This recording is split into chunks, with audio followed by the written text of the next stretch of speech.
आम्ही गृहीत कुठे धरलं त्यांना? आम्ही कुठल्याच मतदाराला गृहीत धरलेलं नाही. मतदार हा राजा असतो.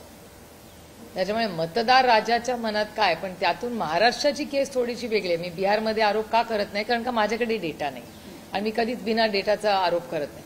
पण महाराष्ट्राची केस, माझ्या स्वतःच्या मतदारसंघातले किती केसेस तुम्हाला दाखवू. आणि आत्ता तर मित्रपक्षही बोलत आहे.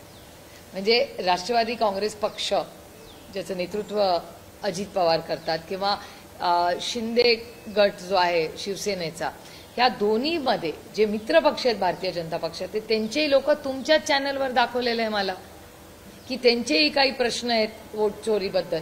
त्याच्यामुळे जर मित्रपक्षही असं बोलायला लागले तर आम्ही विरोधात आहोत. आणि आम्ही जो वोट चोरीचा आरोप महाराष्ट्रात केला, मी महाराष्ट्रापुरतं सीमित बोलते, बिहारमध्ये काय झालं याचा अभ्यास नाही केला, त्याच्यामुळे मी आता या क्षणी काही बोलू शकत नाही त्याच्यावर.